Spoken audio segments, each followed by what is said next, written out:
Number 1. The text came in at 8:11 p.m. on a Tuesday while I was still at my desk finishing a variance report. It was from my father.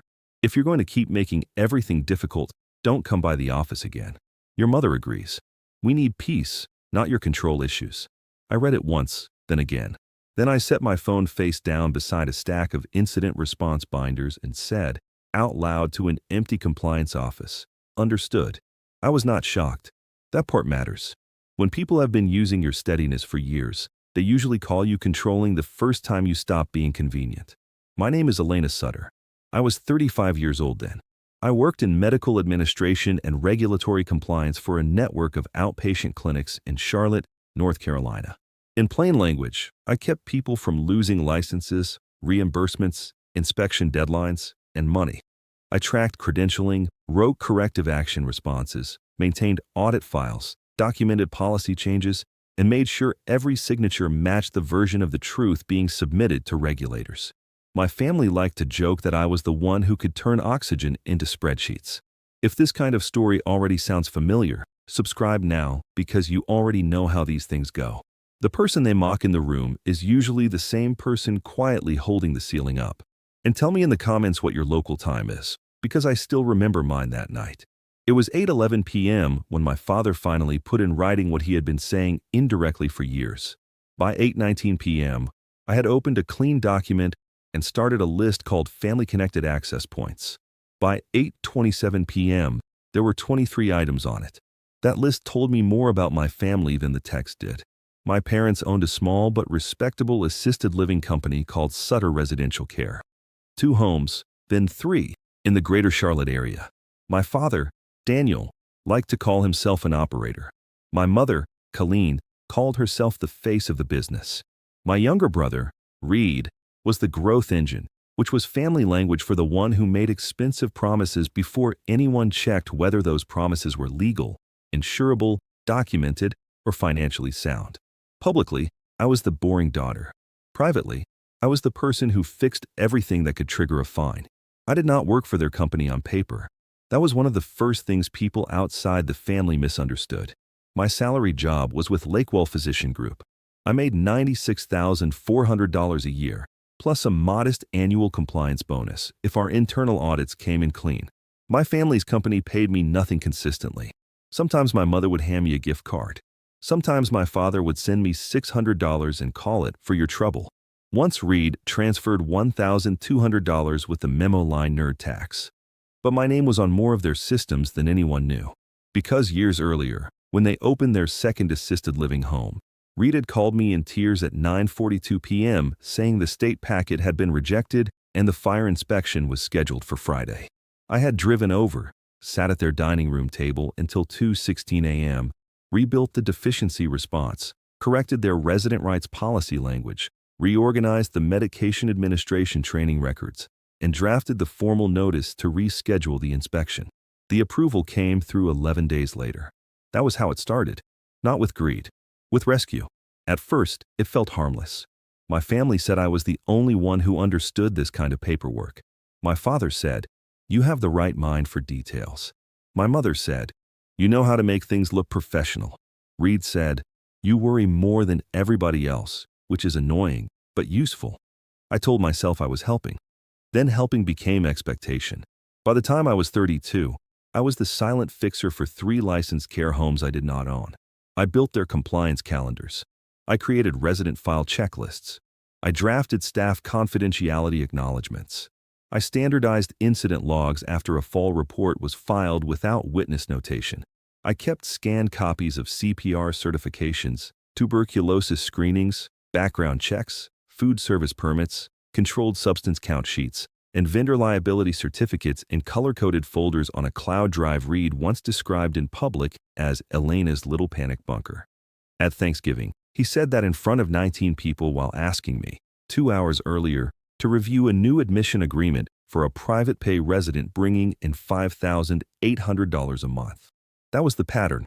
In public, I was too serious. In private, I was the reason they could sound confident on calls.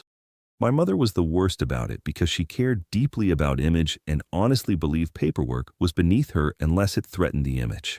She would introduce Reed as basically running a regional care brand now, then introduce me as Elena does administrative things for some medical offices. Administrative things. I had written the corrective action response that saved their Matthews property from a state citation 18 months earlier. I had identified that one employee's medication pass training had expired on paper even though she had completed it in person. I had noticed the date discrepancy, pulled the attached record, emailed the instructor for confirmation in writing at 7:14 a.m., and had the time-stamped certificate in the licensing portal by 9:03 a.m. The surveyor closed the issue at 2:41 p.m. that same day. Administrative things. My father liked to use another phrase. Elena always thinks the sky is falling. He said that at Sunday dinner. He said it to cousins. He said it to church friends. He said it in front of Reed, who had learned from him that the easiest way to keep using someone competent is to call them neurotic before they can call you reckless. I stayed anyway longer than I should have, because I did not need praise. But I did want belonging. That distinction cost me years. The cutoff itself came over a licensing issue for a fourth home. Reed had found a property in Mint Hill and wanted to close fast. He talked about expansion the way some people talk about destiny, as if wanting a bigger footprint was the same as being ready for one. He told everyone at my mother's birthday dinner that the new site would be open by September. This was in May. He had no finalized staffing model, no written emergency preparedness update for the new floor plan, no confirmed medication room lock specs, and no administrator-covered schedule that met what he was promising in marketing materials. I told him, calmly, that he was at least 10 weeks ahead of his paperwork and 6 figures ahead of his process. He laughed and called me the fun police. 3 days later, he emailed me asking if I could just glance at the admissions binder and licensure packet. The binder was missing 9 required forms, and the packet still listed me as after-hours compliance contact from the previous renewal cycle. That stopped me. I called him at 6:08 p.m. Why is my name still on this? It's just a placeholder. It cannot be a placeholder. You're making this bigger than it is. It is already big. Remove my name tonight. He sighed the way he always did when he wanted me to feel embarrassing. You know what your problem is, Lena? You like being needed. I let him finish before answering. No, I like things being accurate. The next day my father called and told me I was undermining the family. My mother texted that I had become cold and impossible. Reed sent a screenshot of the draft packet and circled my former contact block with the caption dramatic much. Then came my father's 8:11 p.m. text telling me not to come by the office again. So I did what they had never once expected me to do. I believed him. At 8:43 p.m., I sent a written withdrawal. Subject line, formal notice of written withdrawal of unpaid compliance support. I kept it short. Effective immediately. I am withdrawing from all unpaid operational, documentation, compliance, credentialing, licensing, audit preparation, and regulatory communication activities related to Sutter Residential Care and any affiliated entity, property, or expansion project. My name, credentials, contact information, email address, templates, policies, document sets, and prior work product may not be used going forward without my explicit written consent. Please remove me as contact, preparer, reviewer, or representative from all current and pending submissions, portals, internal binders, inspection records, emergency contact lists, vendor files, and training logs. Please confirm in writing by 12 p.m. on Wednesday, June 12, 2024, that these removals have been completed. Attached record includes a non-exhaustive list of systems and documents requiring update. I sent it to my father, mother, Reed, their administrator at the Pine Hollow House, and the general inbox they used for state communications. The email was time-stamped at 8:43 p.m. At 8:45 p.m., I forwarded it to my personal archive. At 8:52 p.m., I disabled their access to 2 template folders I had created under my own paid cloud account. At 9:06 p.m., I exported my authored policy logs. At 9:14 p.m., I documented the time. At 9:31 p.m., Reed replied with one sentence. You cannot possibly be serious. At 9:34 p.m., I answered. I am serious enough to require confirmation in writing. He did not send it.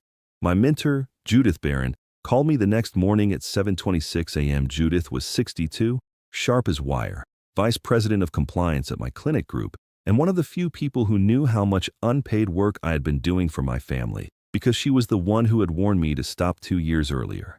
I told her what happened. She was quiet for a moment and then said, "Good. Now mean it." "I do mean it." "Then don't rescue them from the consequences of the sentence they wrote." That line stayed with me. For 48 hours, my phone stayed unnaturally calm. My mother sent one message saying, "This is cruel." My father sent none. Reed left 2 voicemails, both performatively casual, both asking for just one answer about administrator coverage ratios and one portal password I had never controlled in the first place. At 11:58 a.m. on the deadline day, there was still no confirmation in writing. At 12:07 p.m., I sent a second notice. Because no confirmation has been received, I am documenting noncompliance with my removal request as of 12 p.m. today. This message serves as a final request to discontinue use of my name and work product in any active or future submission. I did not threaten. I did not lecture. I just created a record. That was the beginning. Not the shouting. Not a scene. Not revenge. A record. And once I stopped carrying their systems inside my own body, I started noticing how fragile those systems actually were. Number 2, people who don't work in compliance think paperwork is the work after the work. It isn't. In regulated businesses, paperwork is the proof that the work exists in a form another person can trust. My family understood that just enough to exploit it and not enough to respect it. The real professional role I had been playing for them was broader than they ever admitted. I was not just proofreading forms. I was translating operational chaos into something licensable. For 3 care homes, I had been maintaining a live obligations calendar with 64 recurring items. Staff file reviews every 30 days. Medication cart count audits every Friday. Quarterly fire drill logs. Incident report follow-up windows. Policy acknowledgement renewals. Background recheck intervals. Vendor insurance expiration dates. Food temperature sheet retention. Resident service plan review cycles. Refrigeration log retention. Training attestation routing. Complaint documentation language. Admission packet version control. Their business looked simple from the outside because I had done the hard part quietly. My brother liked to say he was good with people. What he meant was he could charm families touring a facility. My father liked to say he understood operations. What he meant was he knew how to negotiate for used furniture, argue with contractors, and talk big about occupancy targets. My mother liked to say she handled brand consistency. What she actually handled was wall color, throw pillows, and the angle of staged fruit bowls and brochure photos. None of those things are useless, but none of them keep a license active. I did, or had. On the Friday after my withdrawal, at 2:18 p.m., a lender's closing coordinator named Mallory Green emailed me at my work address. "Hi, Elena. Reaching out to confirm receipt of the revised compliance binder and your sign-off before Monday, funding on the Mint Hill acquisition." I stared at that line for a full 5 seconds. Then I opened the forwarded thread attached below it. Reed had represented to the lender that I was still overseeing all pre-opening compliance and documentation transition items. My name appeared twice in the email chain, once as ongoing compliance lead, once as expected reviewer of final binder. I read it once, then again. At 2:24 p.m., I replied, "Mallory, I am not overseeing, reviewing, or supporting any aspect of Sutter Residential Care or the Mint Hill acquisition. I sent formal written withdrawal on June 10th and again on June 12th. Please see attached. Remove my name from any active file immediately." Then I added the question that had been forming since the packet draft. Was my name still being used after I withdrew? She answered at 2:31 p.m. "Yes. I believed you were active on the file based on representations made this week. Thank you for clarifying." That was the first outside confirmation. The first time someone not related to me put the truth in writing. At 2:36 p.m., I created a folder titled Post-Withdrawal Use of Name. At 2:41 p.m., I saved the email as PDF. At 3:02 p.m., Reed called 3 times. I did not answer. At 3:07 p.m., he texted, "Why would you do that in the middle of a deal?" At 3:10 p.m., I answered, also in writing, because my name was used after written withdrawal. At 3:12 p.m., he wrote, "It was temporary until we got you to calm down." That message became Exhibit B in my private archive. The third-party contacts started coming faster after that. An insurance broker needed confirmation on loss control documentation for the news site. A pharmacy vendor asked whether I had approved the controlled medication storage plan they said Reed referenced on a call. Their staffing agency wanted the updated orientation acknowledgement I had once drafted and which they were still circulating with my initials in the footer. Each time, I responded calmly, "I am no longer associated with this entity. Please remove my name and send any future requests to ownership or authorized administration." No speeches, no anger, just clean edges. Meanwhile, inside the family, the panic was beginning to break through the old tone. First, they were dismissive. My mother texted at 6:03 p.m. Sunday, "You are embarrassing your father over forms." Then defensive. My father emailed at 8:40 a.m. Monday. "Your support was always informal and family-based. No one intended misuse." Then panicked. At 7:18 p.m. Tuesday, Reed sent, "Can you at least tell me where the current fall response template is because the state consultant wants the right version before 9 a.m. I let that sit. At 7:46 p.m., he sent, "I know you're reading these." At 8:02 p.m., my mother called from her cell, then my father's, then the Pine Hollow landline. By 9:11 p.m., I had 11 missed calls. By the next morning, 36. I did not block them. I documented them. The reason I did not block them is simple. Silence is one kind of boundary. Evidence is another. Judith told me, "You're finally acting like the professional you already are." She was right. For years, I had been half daughter, half shadow employee, which meant I was never fully protected in either role. Once I shifted into documentation mode, the emotional fog started to lift. That did not mean it was easy. There is a specific kind of grief in realizing your usefulness was mistaken for loyalty and your loyalty was mistaken for availability. 2 weeks into the withdrawal, I attended a regional senior care breakfast hosted by the county chamber. I was there for my actual job because one of our clinics was piloting a care coordination referral program. My family was there because Reed had sponsored a table and was still trying to look like a polished, expansion-minded operator. It was held at the Hilton Garden Inn in South Park. Thursday morning, 8 to 9:30 a.m. coffee, folded napkins, name badges, the usual low-volume networking tone people use when they want to sound established before 9 a.m. I saw my mother before she saw me. Cream suit, pearl earrings, smiling too brightly. I saw Reed next. Navy blazer, open collar, moving table to table with that slightly over-eager stride he used when performing confidence. My father noticed me last. His expression did not harden. It narrowed. That was worse.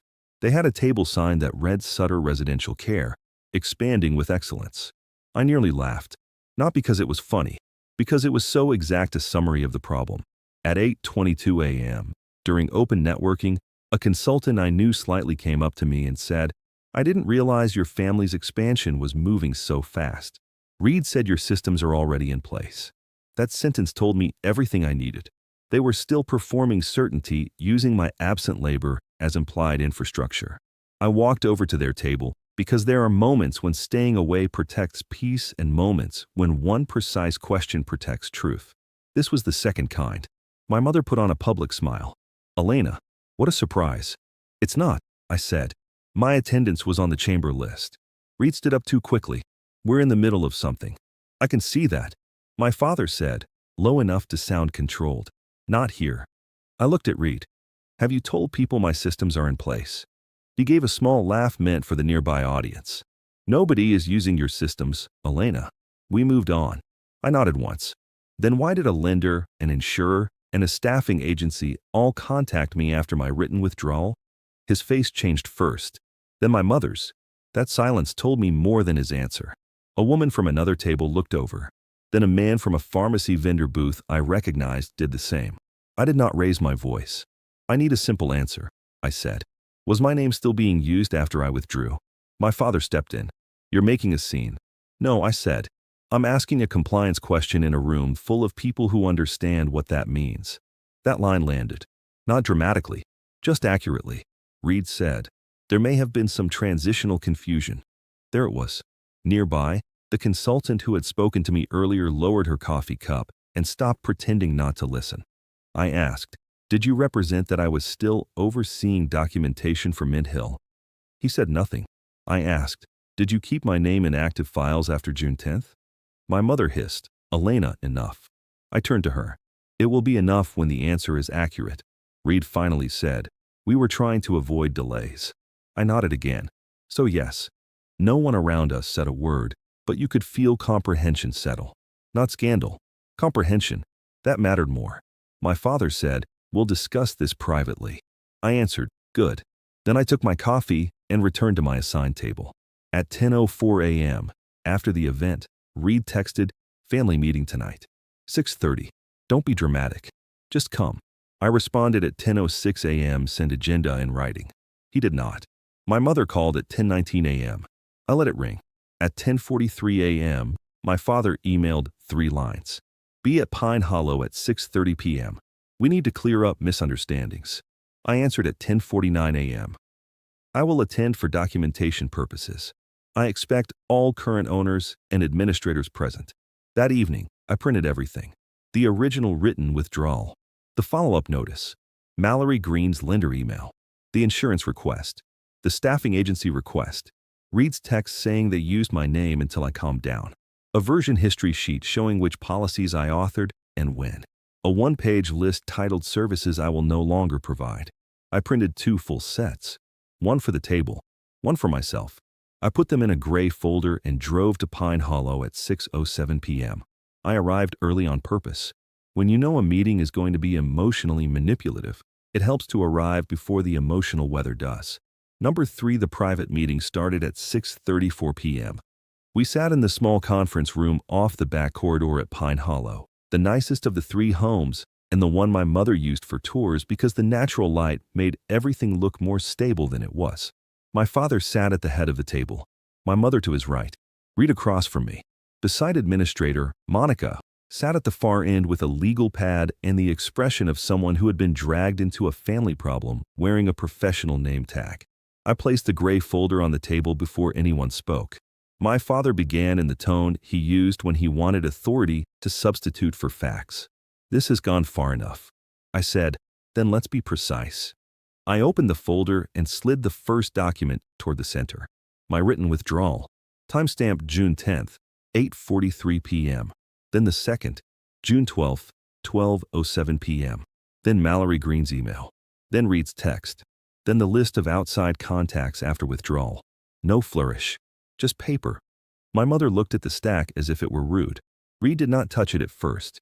Monica did. She read faster than the others, which told me she understood exactly what she was looking at. My father said, you are treating family like opposing counsel. No, I said, I am treating documented misuse like documented misuse. My mother leaned forward. We never misused you. We included you because you've always handled these things. That stopped on June 10th. You knew we were under pressure. I knew I withdrew in writing. Reed finally picked up the lender email. He read it, set it down, then rubbed both hands over his face. We had a closing deadline. I let him finish. Then I asked the question again, because sometimes the truth has to be asked more than once in the same room. Was my name still being used after I withdrew? This time he answered, yes. My mother made a small sound of frustration, not remorse. My father said, it was temporary. I turned to him. Temporary unauthorized use is still unauthorized. He glared at me as if accuracy were insolence. Then came the part one had expected but still needed to hear. Not because I did not know it, because I needed them to say it out loud. My father said, you know how much of this you were covering. We assumed you would cool off and come back. There it was. Assumed. My mother added, you have always come back. Reed said, quieter now. I thought maybe after the deal funded you'd help clean it up. I documented the time in my notebook, 6:51 p.m. Then I slid the 1-page sheet across the table. Services I will no longer provide. I read it aloud because some boundaries deserve sound. I will no longer draft, review, revise, or submit licensing packets, deficiency responses, policy manuals, admission documents, staffing compliance logs, incident response documents, audit binders, vendor communication, insurance follow-up, lender clarification, training attestation records, or emergency preparedness updates for any Sutter residential care entity or affiliated project. My mother interrupted. You don't have to say it like that. Yes, I said. I do. Then I continued. My name, job title, Work email, templates, author documents, and prior role may not be referenced as current support, oversight, review, or approval going forward. Reed asked, "So you're really just leaving us in a hole?" I looked at him. "No, I'm leaving a system you chose to rely on without respecting." Monica looked down at her legal pad, then back up. She was smart enough not to pretend this was normal. My father tried one last version of the old script. "You are being rigid." I answered, "I am being clear." He said, "Families help each other." I said, "Help is volunteered." This became assumed labor with unauthorized use of my name. That shut the room down for a moment. Then Reed asked the only honest question he had asked all month. "What are we supposed to do now?" That was when I knew the meeting was over in every way that mattered. Because finally, after years of jokes about paperwork and comments about how I liked control and eye rolls about binders and policy language, the real dependency had spoken for itself. They had no replacement plan, no compliance consultant retained, no corrected contact structure, no clean handoff, just assumption. I answered him plainly. You hire qualified support. You update your records. You stop building businesses on invisible labor. My mother said, "You always make everything sound ugly." "No," I said. "I make it legible." I stood up. My father said, "Sit down. We're not finished." I put the second set of printed documents back into my folder. I am. Then I left without drama. No slammed door. No tears in the parking lot. No speech waiting in my throat. Just the sound of the exterior door closing at 7:03 p.m. The collapse did not happen all at once, which is one reason I trust it now when I remember it. Real consequences are often procedural. The Mint Hill closing did not fund on its original Monday. It was pushed 12 days pending revised documentation and lender clarification. Their insurer issued a temporary hold on a portion of the new site coverage until storage and training documentation matched what had been represented. A staffing agency paused candidate placement because orientation materials being circulated were outdated and carried footer references to policies no longer in use. One administrator resigned 3 weeks later. Not because of me directly, but because, as Monica later told a mutual contact, the company had been running on inherited systems no one else understood well enough to maintain. That sentence cost me something and healed something at the same time. Occupancy at one home dipped after 2 families delayed move-ins due to uncertainty around the new location's opening date. A vendor moved them to COD terms after invoice follow-up became inconsistent. Reed finally retained a compliance consultant at $285 an hour. 2 months later, he was complaining to relatives that outside people charge insane money for common sense. Common sense. That was one phrase for it. Another would be professional labor. My family did not lose everything. This is not that kind of story. They remained in business. They kept the 3 existing homes. The new site eventually opened later than planned and with fewer beds than Reed had boasted about at my mother's birthday dinner. What changed was not cinematic. It was structural. They had to start paying for what they had been extracting from me through guilt, access, and habit. That was enough. As for the family itself, there was no big apology. My mother sent one email 3 months later. "I wish you had handled this differently." That was the whole heart of it.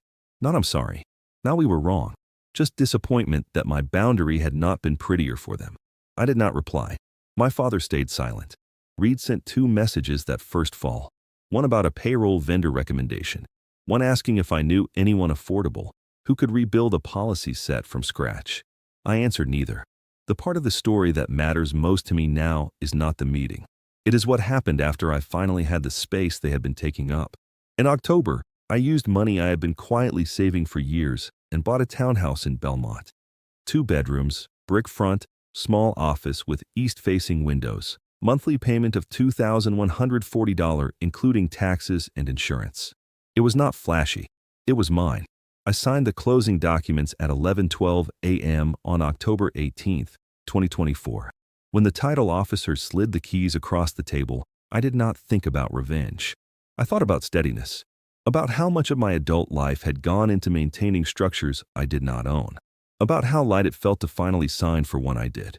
A month later, Judith connected me with the daughter of an elderly woman named Mrs. Lena Crawford who had gotten trapped in a mess involving contradictory medical billing notices after a rehab stay. Mrs. Crawford was 81, sharp, tired, embarrassed about asking for help, and exactly the kind of person my family would have called too complicated. I spent 2 Saturdays with her at her kitchen table. I sorted the statements by service date. I called the billing office. I requested itemization. I documented call times. I identified one duplicated charge and one payer processing error. I drafted a dispute letter and got the balance reduced from $3,842 to $611. When I left her house the second Saturday, she pressed both of my hands and said, "You explain things in a way that makes people feel less scared." I sat in my car for a minute after that and cried harder than I had cried during the family meeting. Because that was the point, in the end. Not that I was useful, that I could choose where my usefulness went. Family, I learned, is not proved by who asks the most from you. It is proved by who can tell the difference between your love and your labor, by who thanks you before they need you, by who stops when you say no, by who does not call you difficult for wanting your name attached only to what is true. I still work in compliance. I still document the time. I still prefer written confirmation. I still keep folders cleaner than most people think is necessary. Those things were never the problem. The problem was being surrounded by people who benefited from precision while mocking the person who provided it. I don't hate my family. That would be easier in some ways. What I have now is distance, clarity, and a front door with my own key in it. Sometimes that is the more adult ending. Useful is not the same as loved. Needed is not the same as respected. And the first real boundary of my life was not loud. It was time-stamped. End of the story.